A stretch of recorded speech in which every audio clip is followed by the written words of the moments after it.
Aujourd'hui, on va faire encore une fois une vidéo réaction. Donc du coup, on va regarder 5 conseils pour maîtriser l'autodiscipline de As Little Bird. Donc petit oiseau, comme on dit.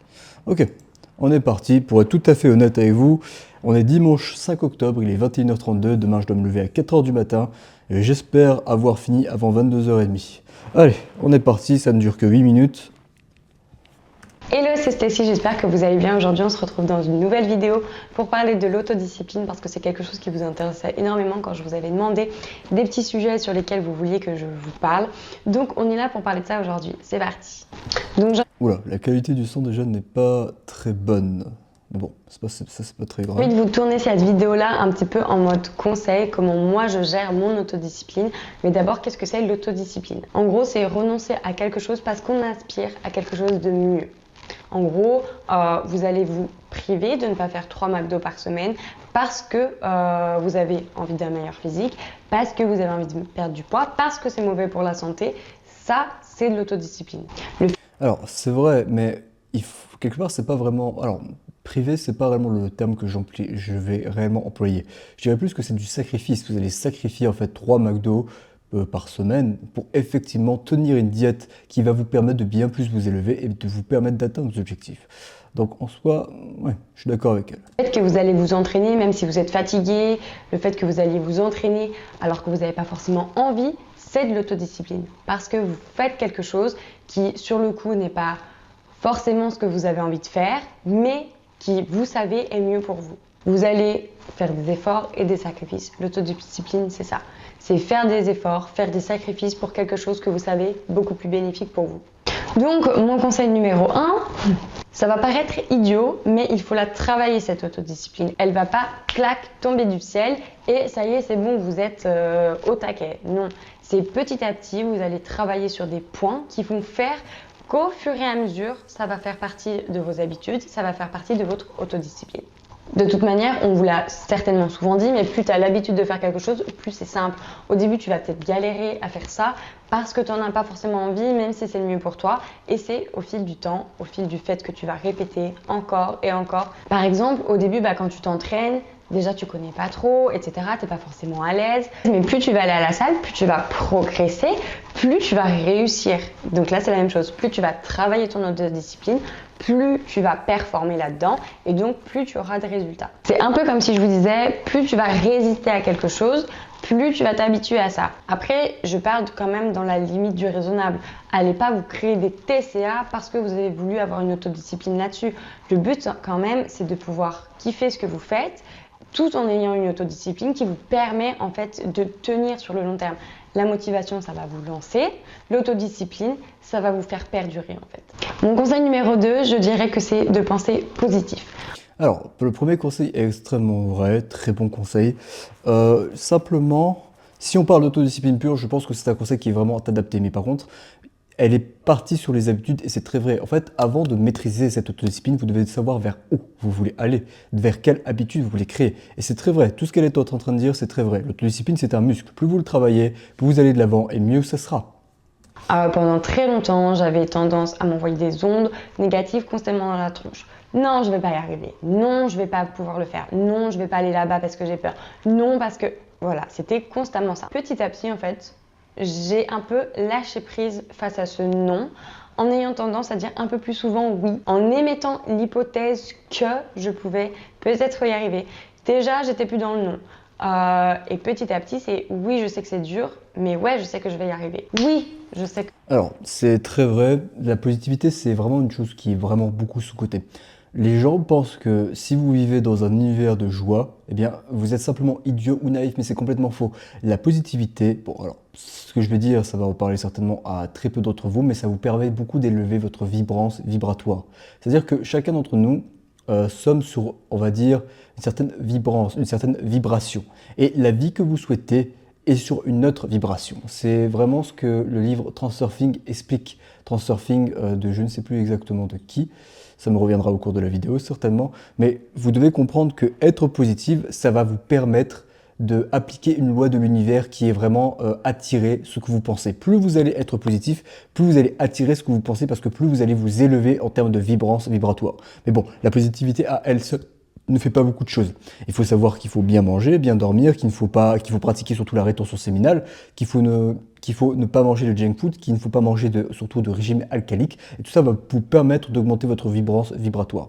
J'étais exactement dans le même cas qu'elle, en disant que de mes 13 ans, peut-être à mes 20 ans, j'étais dans une négativité telle que même moi, je ne sais même pas comment est-ce que j'ai fait pour réellement avancer avec cette négativité. Mais ce qui est important, c'est d'être positif. Le fait d'être positif avec vous-même, le fait d'être positif avec votre entourage va vous permettre réellement de gagner par rapport aux autres, de gagner des centimètres encore plus. Soyez positif et la vie sera beaucoup plus facile. Soyez positif, travaillez dur et vous verrez que c'est la recette magique pour avoir ce que vous voulez dans la vie. Ça va me demander du temps. Oui, je sais que ça va m'en faire galérer, mais je sais que je vais y arriver. Il faut que vous vous parliez en fait en termes d'avantages et non en termes d'inconvénients. C'est sûr que si tu te dis flemme de travailler, flemme d'aller à la salle, oh là là, mais... Alors, ce qu'elle vient de dire là, peut-être que elle l'a dit inconsciemment ou peut-être qu'elle sait exactement le sujet qu'elle est en train de parler. Mais le fait de parler en termes d'avantages dans votre vie, c'est exactement les choix que vous allez devoir faire. Je vais à la salle, mais pourquoi est-ce que je vais à la salle? Oh, c'est fatigant. Non. Quels sont les avantages d'aller à la salle? Prendre du muscle, travailler sur votre physique, améliorer votre santé, connaître de nouvelles personnes, côtoyer un nouveau lieu, faire du sport. Hop, avantage. À chaque fois que vous prenez un choix, pensez tout le temps aux avantages qu'il y aura par rapport à ce choix. Ok, je vais me commander un bon McDo. C'est quoi les avantages? Aucun. Je vais payer certainement de l'argent pour avoir un McDo, certainement plus cher que avoir une bonne assiette remplie de protéines et de glucides, peut-être un bon poulet ou un bon steak avec peut-être des pâtes et de légumineuses, c'est-à-dire des haricots ou quel que soit d'autre. Ça va en plus détruire votre système immunitaire parce que les McDo sont cancérigènes à un certain taux, c'est-à-dire qu'ils vont... La graisse qui est stockée principalement dans le McDo, c'est du mauvais cholestérol. Et le mauvais cholestérol peut amener à vraiment détruire votre système immunitaire. Et enfin bref, il y a énormément des inconvénients. Si je rentrais là-dedans, on va certainement pas en sortir. Mais n'oubliez pas, calculez les choses selon leurs avantages. N'oubliez pas de regarder les avantages de chaque chose et d'avancer. Que je sorte de chez moi, il fait froid, forcément, tu vas pas le faire. Par contre, si tu te dis, ok, je vais aller à la salle parce que je sais qu'après, je vais libérer mes endorphines, donc je vais me sentir bien. C'est le fait de penser... Alors, juste un tout petit quelque chose par rapport à ça. L'endorphine est aussi libérée, enfin l'endorphine c'est tout ce qui est... c'est tout ce qui est hormones entre guillemets du plaisir, dopamine, adrénaline, noradrénaline, sérotonine, GABA. Tout ça, ce sont principalement des hormones du plaisir qui font partie de l'endorphine. Tout ça peut être bien évidemment libéré si vous scrollez sur TikTok et tout, mais là, elle parle surtout des bonnes endorphines, c'est-à-dire la dopamine que vous allez créer en simplement faisant les choses les plus dures et en avançant. Donc, extrêmement vrai ce qu'elle est en train de dire, extrêmement vrai. Juste, mince, c'était quoi le point juste avant? Flemme d'aller à la salle, oh là là. Ah oui, ne voyez pas les choses comme des obstacles, voyez les choses comme des opportunités. Chaque chose qui est faite dans ce monde, qui est là pour simplement vous mettre des bâtons dans les roues, ce n'est pas des obstacles, c'est des opportunités et ça, vous devez le graver dans votre tête. Si vous voyez la chose comme un obstacle, vous allez essayer de tout simplement soit essayer de contourner l'obstacle, soit essayer de sauter à travers l'obstacle. Mais si vous voyez la chose comme une opportunité de progresser, d'aller de l'avant, d'être meilleur encore, eh bien, je vous promets que vous allez vous améliorer constamment et que vous allez prendre du plaisir dans le processus. Et c'est la meilleure et unique façon de s'améliorer. Mais il faut que je sorte de chez moi, il fait froid. Forcément, tu vas pas le faire. Par contre, si tu te dis, ok, je vais aller à la salle parce que je sais qu'après, je vais libérer mes endorphines, donc je vais me sentir bien. C'est le fait de penser à ce que tu vas bénéficier en faisant ça qui va t'aider également à tenir ce genre d'objectif, à t'aider à avancer. Demande-toi juste en fait quels sont les bénéfices à ton action. Est-ce que ça va t'apporter quelque chose de bien? Après, ça t'aide aussi à savoir ce qui est bon pour toi ou ce qui n'est pas bon pour toi. Qu'est-ce que je vais tirer de cette situation-là? Qu'est-ce que je vais gagner à faire la situation A plutôt que la situation B? Tout ce genre de cheminement-là, en fait, finalement. Je pense que ce conseil qui arrive, c'est la base sur laquelle je me pose systématiquement, l'organisation. En fait, pour tenir dans le temps, il faut que tu sois organisé, que tu saches où tu vas aller. Qu'est-ce que j'ai planifié? Où est-ce que... Elle aurait dû commencer déjà par ce conseil. C'est ce que je voulais dire dès le début, c'est que si tu ne sais pas exactement où est-ce que tu vas, en fait, ton autodiscipline pour la travailler, forcément que ça va être un peu plus compliqué. Et c'est extrêmement vrai. C'est extrêmement vrai. L'organisation, c'est la base. Organisez-vous, faites des plannings. Ok, Comme je le dis à chaque fois, avant de vivre une journée, vous devez savoir ce que vous allez faire durant cette journée. Le fait d'avoir un planning, de savoir exactement qu'est-ce que vous allez faire de telle à telle heure, de savoir exactement quels sont vos objectifs du jour, de savoir exactement vers où vous allez, eh bien, c'est sûr que dans la longue durée, ça va vous permettre d'aller plus loin. Et c'est ce qui est important. Je vais, comment j'y vais. Et puis mine de rien, ça simplifie la vie parce que t'as pas à te poser des questions au jour le jour. Donc, Exactement, exactement. Elle a très raison sur ça, d'autant plus que le fait de vous poser des questions, le fait de vous dire, ok, comment je vais m'habiller et tout, ça use de votre volonté quelque part, ça va user de votre énergie. Et nous, on ne veut pas ça. Nous, on veut nous simplifier les choses le plus facile possible. Waouh, la phrase que je viens de dire, elle est clairement pas correcte. On veut se simplifier les choses de la façon la plus simple possible pour tout simplement avancer, pour tout simplement aller de l'avant. tu délestes déjà ton cerveau d'un travail supplémentaire. Tu as tout noté, donc tu n'as plus qu'à suivre ton planning en fait finalement. Moi les to-do list, elles font partie de mon quotidien depuis maintenant plusieurs années et sans ça, clairement je serais incapable. Depuis 7 ans. Depuis 7 ans, je fais des to-do list, tous les jours. D'arriver à tout gérer. Je note tout, clairement tout, comme ça je déleste mon cerveau. De une, ça m'enlève des ondes et de deux, ça me permet de savoir tac, tac, tac. Tiens, juste pour vous montrer la to-do list d'aujourd'hui. Bon, pour aujourd'hui, j'ai mon carnet qui est plein. Alors, je vais devoir lever ça. Hop. Je regarde s'il y a des choses un peu personnelles. Non, il n'y en a pas vraiment. Hop. Là, c'était ma to-do list d'aujourd'hui. Donc, peut-être qu'à la caméra, vous le verrez. Je vais faire 3 reels virales pour Instagram. Ça a été fait. Un reels avec un montage, c'est-à-dire un reels que je monte. Ça a été fait aussi. Une vidéo de montage, ça a été fait aussi. Une vidéo réaction avec du coup le montage, c'est exactement ce que je suis en train de faire et c'est pour ça que je vous disais que je n'avais qu'une heure, que je n'avais pas beaucoup de temps. Je devais aller à Decathlon, je l'ai fait. Je devais faire le ménage, ça m'a pris un temps fou, je l'ai fait aussi.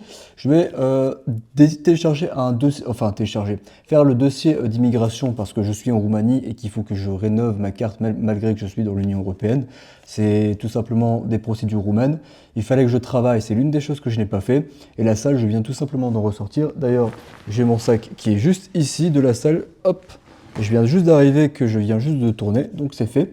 Et la nourriture, ça a été fait aussi, j'ai mon plat juste à côté. Vous voyez, une to-do list, c'est fait pour y arriver. La seule chose que j'ai pas fait aujourd'hui, c'est le travail, et malheureusement, c'est un truc que j'ai délaissé. Tac, tac, qu'est-ce que je dois faire, où est-ce que je dois aller, etc. etc. Et c'est ce qui permet aussi du coup d'avoir une certaine stabilité et donc de pouvoir te focus sur autre chose. Et donc du coup, une fois que tu as toutes tes tâches, en fait, tu les suis. Ok, ça j'ai fait, je coche. Ça j'ai fait, je coche. Ça j'ai fait, je coche. Donc déjà, tu as la satisfaction de te dire, ok, ça j'ai coché, tu vois.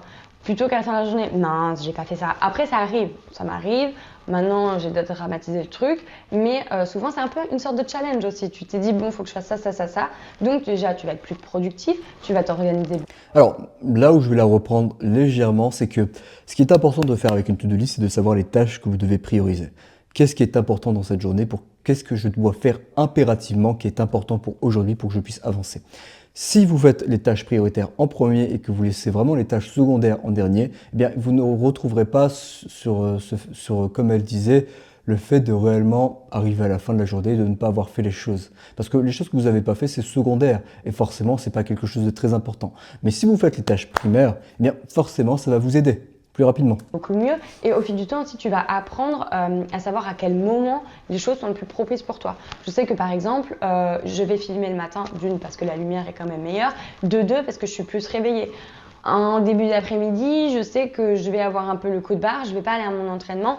En début d'après-midi, je vais d'abord faire un petit truc, genre soit une sieste, soit je bosse sur un autre truc, et ensuite j'irai. Bon, justement, là, elle est en train de parler de la connaissance de soi-même, quelque chose de très important, c'est le fait de savoir comment est-ce qu'on fonctionne, c'est-à-dire que, pour exemple, moi je suis étudiant en médecine, savoir quand est-ce que je suis le plus productif le matin ou le soir, c'est quelque chose d'extrêmement important. Pour mon cas, je suis clairement bien plus productif le matin et c'est pour ça que je me lève, que je vais courir. Enfin, l'une des premières choses que je fais dès que je me lève, c'est une demi-heure de deep work, immédiatement. Et c'est pour ça que je me laisse tout le temps une demi-heure le matin pour vraiment travailler. À la salle, tu vois le truc, parce que je sais à quel moment je suis le plus performante pour telle chose et telle chose. Et c'est ce qui me permet aussi du coup de pas y aller à reculons. Quand je vais à la salle, je sais que c'est le moment où je me sens le mieux et donc c'est le moment le plus simple pour moi d'aller m'entraîner et du coup d'avoir des séances mieux. Après bien sûr forcément on a des contraintes de vie, je travaille de chez moi donc c'est beaucoup plus simple qu'une personne qui par exemple commence le boulot à 8h et le finit à 18h. Je suis tout à fait contente. Je commence le boulot, je commence les cours à 8h, je finis à 20h. C'est pour ça que je filme le week-end. C'est parce que je commence à 8h et je finis à 20h toute la semaine. Et le week-end, j'ai que le week-end pour travailler sur mon business. Effectivement, j'ai des contraintes, mais est-ce que c'est une excuse pour arrêter? Non. Au contraire, c'est quelque chose qui me pousse pour aller encore plus de l'avant. Besoin de ça. Donc forcément, après, il y a des ajustements en fonction des contraintes de vie, bien évidemment. Conseil numéro 4, récompensez-vous. C'est un peu, tu vois, la carotte avec le lapin. Je crois que c'est ça. Je suis Carotte avec l'âne. pas trop sûre, mais je pense que tu vois ce que je veux dire. Fais un peu en fait comme si tu passais des paliers. Genre, tu as passé ce palier-là, cet objectif-là, et ben tu te récompenses d'une telle façon. Ça a été un peu comme le concept de tenir sa diète toute la semaine et arriver le samedi par exemple, tu avais ton repas plaisir, tu vois ce que je veux dire? Ça peut être autre chose, ça peut être, je sais pas moi.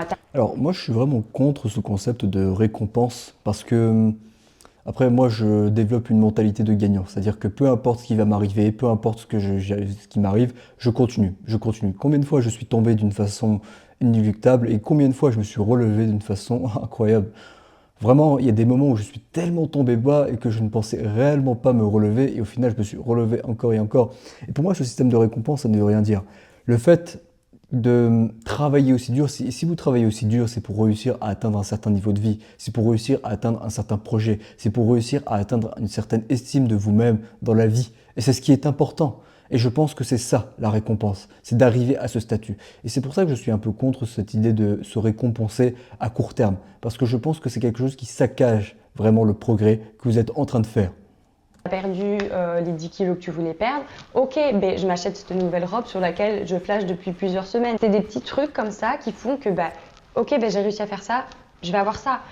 J'ai l'objectif d'après, ok, j'ai réussi, punaise, maintenant je vais avoir ça, tu vois. En fait, c'est te récompenser toi-même pour les efforts que tu as fait. Donc après, à vous de choisir la récompense pour l'objectif que vous étiez fixé. Et le conseil numéro 5, c'est de préparer ton environnement. J'ai entendu toute mon enfance que ma maison, que ma chambre, que tout ça reflétait ce qu'il y avait à l'intérieur de mon cerveau. Ce qui veut dire que si ma chambre est en bazar, mon esprit est en bazar. Et bien c'est tout à fait ce qui se passe à l'heure. Exactement, c'est pour ça que moi je fais le ménage une fois par semaine, tous les dimanches. Peu importe, ça me prend 4 heures à le faire, mais je fais le ménage impec tous les dimanches. Pour être honnête, c'est vraiment, je le fais de 13h à peu près jusqu'à 17h. C'est vraiment cette marge d'horaire où je me laisse pour faire tout le ménage, tout nettoyer, parce que ce qu'il y a, tout votre environnement, c'est ce qu'il y a dans votre tête. Exactement ce qu'il y a dans votre tête. Vous voulez que votre tête fonctionne bien, mangez bien, dormez bien, mais aussi que votre environnement soit propre. Et c'est quelque chose d'essentiel. Actuelle, maintenant que je suis adulte, si ma maison est en bazar, je ne peux pas travailler optimalement. Je n'ai pas les ondes qui circulent comme il faut, je ne peux pas en fait.